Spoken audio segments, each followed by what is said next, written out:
Hi guys, welcome back to my YouTube channel. It's your girl Lisa, and today I am back with a brand new video. If you're new to this channel and you're seeing my face for the first time, kindly like this video and drop a comment down below, and please subscribe to my YouTube channel, okay?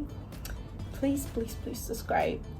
So in today's video I'm going to be telling you about my crazy Uber experience. Please, if you've had any crazy experience with all these taxi services, please drop a comment down below. Like, I want to hear about it. Like, I want to know I'm not the only one who has like had this crazy experience with them. Okay, so I've had different cases with, you know, different crazy experience with them. Probably like the scariest day of my life. That is the reason why I remember it so much and I want to share with you guys. So without further ado, let's just get right into it. Okay, so this is how it happened. I can't really remember which month, but it is like months ago. I was in Lekki. My friend just called me, said, oh hey, do you want to hang out, blah blah, that she's going out with some of her friends, that if I want to join. I was like, oh yeah, sure. Because when I was in Lekki phase 1, like, I didn't really go out too much because like I was just, you know, adapting to the environment. Like, I wasn't used to many things. So she came over and picked me up, and then we went to this place that she was talking about. Right, so we got there. It was nice. I'm not going to mention the club. It was nice. Like, we had so much fun. So we started drinking and partying, you know, the crazy things that we do when we go to clubs. We went, like, we were drinking. We were just drinking, right? I didn't really take caution, so I was just drinking, right? So it got to a point I didn't really, like, I couldn't understand or know what's going on around me. Like, I was just hearing the music, but it was kind of like, oh, dense. I don't know if that's the right word. Like, I went deaf for some time, and I was like, oh, I didn't actually go deaf, but the alcohol was giving me this kind of like crazy intoxications. Like, I was so scared because I didn't really know.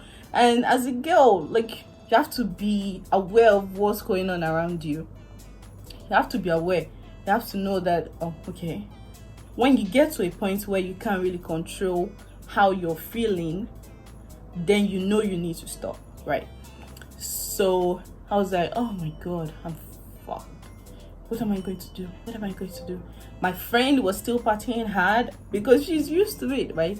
She was still partying hard, still dancing and everything. I was dancing, but deep down inside me, I know something hit me, right?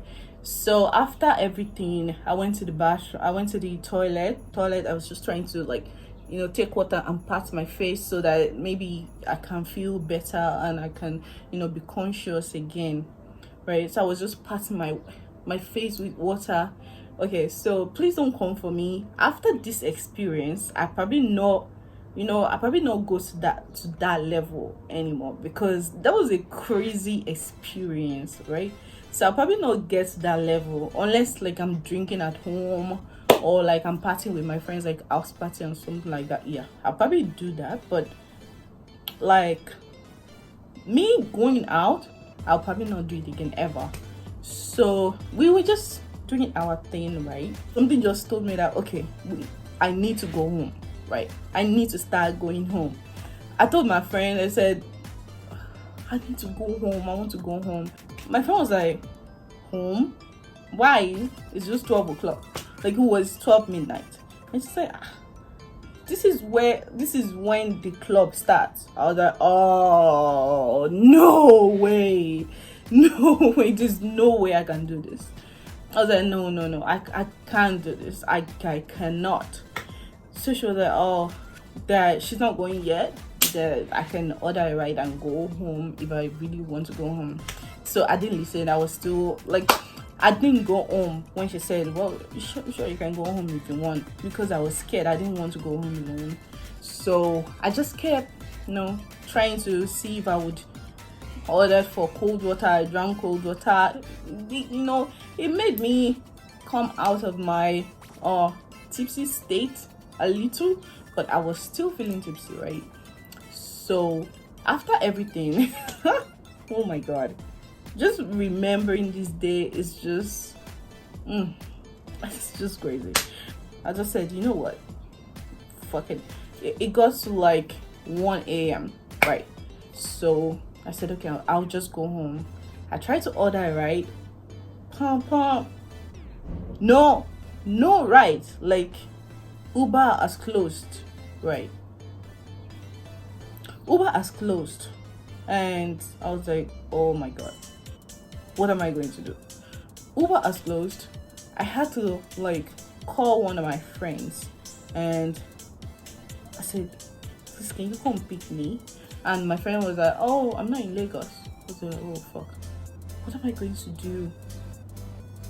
So I just thought about it. I went back inside, and I went to ask my friend. I said, I can't order it, right, because they've closed. That's how my friend was just like, oh shit, yeah, I forgot to tell you, please can you just wait so that the person that brought us here will just take us back home? Can you just wait? But the way I was feeling lightheaded, and I can see that they're not ready to go anytime soon. So I was like, you know what, I'll just rough it. So I just went out, and then I saw some other girls trying to leave the club. So I asked them, I said, please, how can I order a ride? And I said, okay, download InDriver, right? See, download InDriver. You're going to find a ride because Uber, they've closed at this time. I was like, oh, okay. So I downloaded InDriver, right? So I just found one of these taxi guy, and this taxi guy was like, oh, like, it was nice. He wanted to help me, blah blah blah. So I was like, oh, thank you. How much will you get me to phase 1? And then the guy said, we negotiated, and then he told me what he wants to collect. And I think he noticed that I was drunk. He noticed that I was tipsy. So he just helped me enter the taxi. So I entered the taxi, sat down. I was like, oh, thank God. Oh my God, I'm going home. Thank God. Thank you, Jesus. I didn't know that. That is like probably that's the worst idea. I probably shouldn't have done that. The driver took me from if you're familiar, right, with Island, the club I was in VI. It was not in Lekki. The guy picked me up from VI, and then he's supposed to bring me back to phase 1.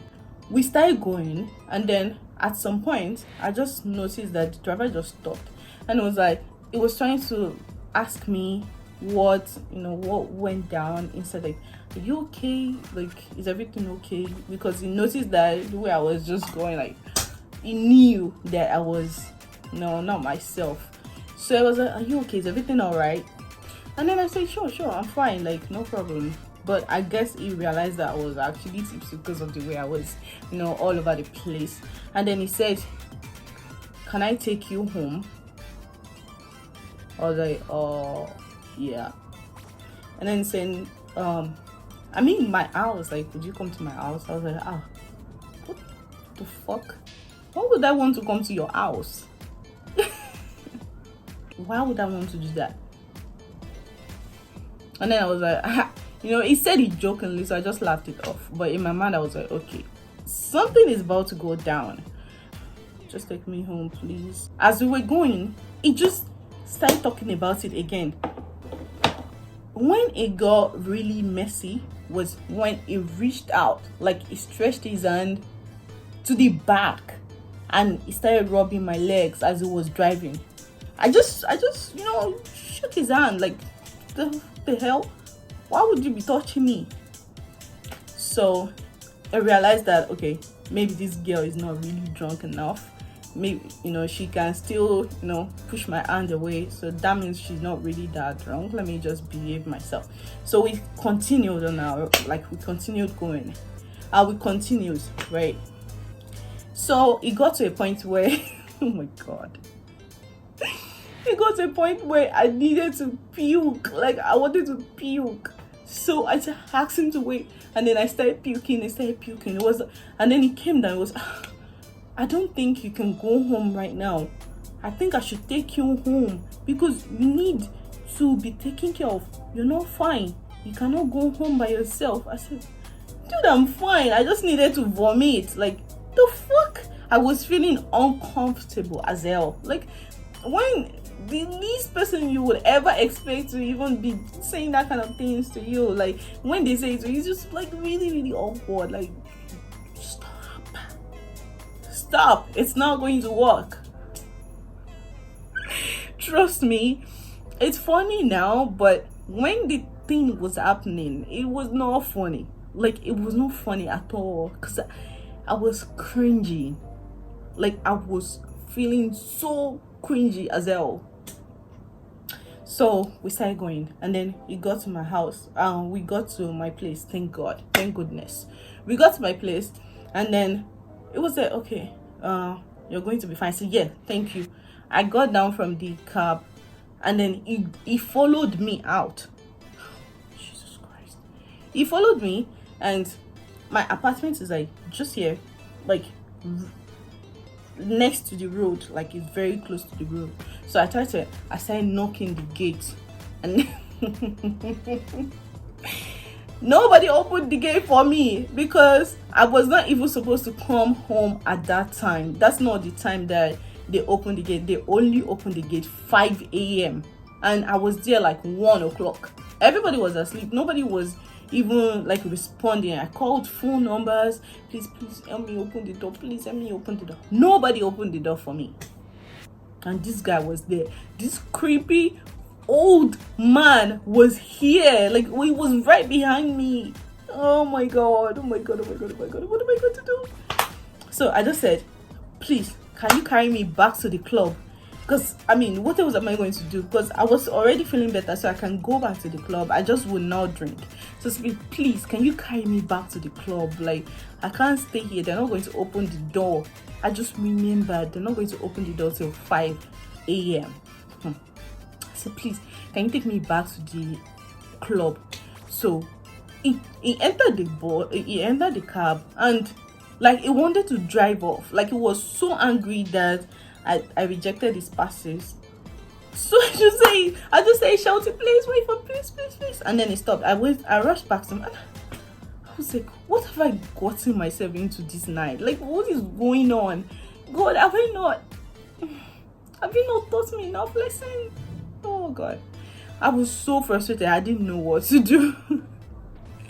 So I entered the cab again because I don't have any other option. So I entered the cab, and then we're supposed to go back to VI, and then the guy was driving me back to like phase 2. So we're going to my house. I'm not going to VI again today. I'm not going again. If you're not going to follow me home, get down from my car. I'm not going back to VI again today. I say, my own is about to finish. I was like, Jesus Christ, what am I going to do? What am I going to do? I just picked up my phone. I called one of my friends. That my friend was staying at like close to Sapa, London, Agungi. That my friend was staying in Agungi. So I called her up and said, please, this is happening. And she said, oh, I'm sorry, I'm in a club, but you can go to my house. My roommate is there. She's going to open the door for you. I was like, thank God. So I just told the guy, I said, please, can you drop me at Agungi? I'll find my way. All of this happened in the middle of the night. Oh my God. So I say, okay. And I'm scared. What if he drops me at the junction, then walking down the street and going to my friend's place? What if something happens to me? What if I get raped? What if, I was thinking about all these crazy things. And then the guy just said, okay, I'll just carry you. And then the guy, like, suddenly, I don't know what dropped in his mind. He carried me like straight to my friend's place, not even the junction. I was like, oh, thank God. Thank God, thank God, thank God, thank God. Like, I was just thinking God, I was so happy. I was so happy. He dropped me there, and then I just paid him off. It's still like fresh in my head, even though it happened like a long time ago, but it's still kind of fresh in my head because that was this craziest day of my life, scariest day of my life. And finally, I'm laying on my friend's bed and nothing is going to happen to me. I'm safe. I'm safe. Oh my God. I was so happy. So that's the end of my story. It was crazy. It was a very crazy night. Within 2 hours, I went through hell and came back. Like, please don't ever try this. Please don't ever try this. As a matter of fact, don't go to club alone. And even if you go to clubs alone, don't leave without your friends. Because what happened to me that day, I was already praying in my mind that God, whatever happens to me today, God, I was already making peace with myself. Like, today may be the end. Like, anything that happens, like, I was already doing that. Do you know how traumatic that is? For you to like be making peace with yourself, like you're going to die, like you're about to die. It was the craziest shit. So if you've had any crazy experience with, you know, Uber or all these taxi drivers or all these, you know, taxi services, please just let me know. I would like to read your story because mine is the craziest I've heard. So please share your story. Let me know what you think of this video. Like this video, drop a comment, and subscribe to my YouTube channel. I'll see you in my next video. Please don't forget to subscribe. I'll see you in my next video. Bye.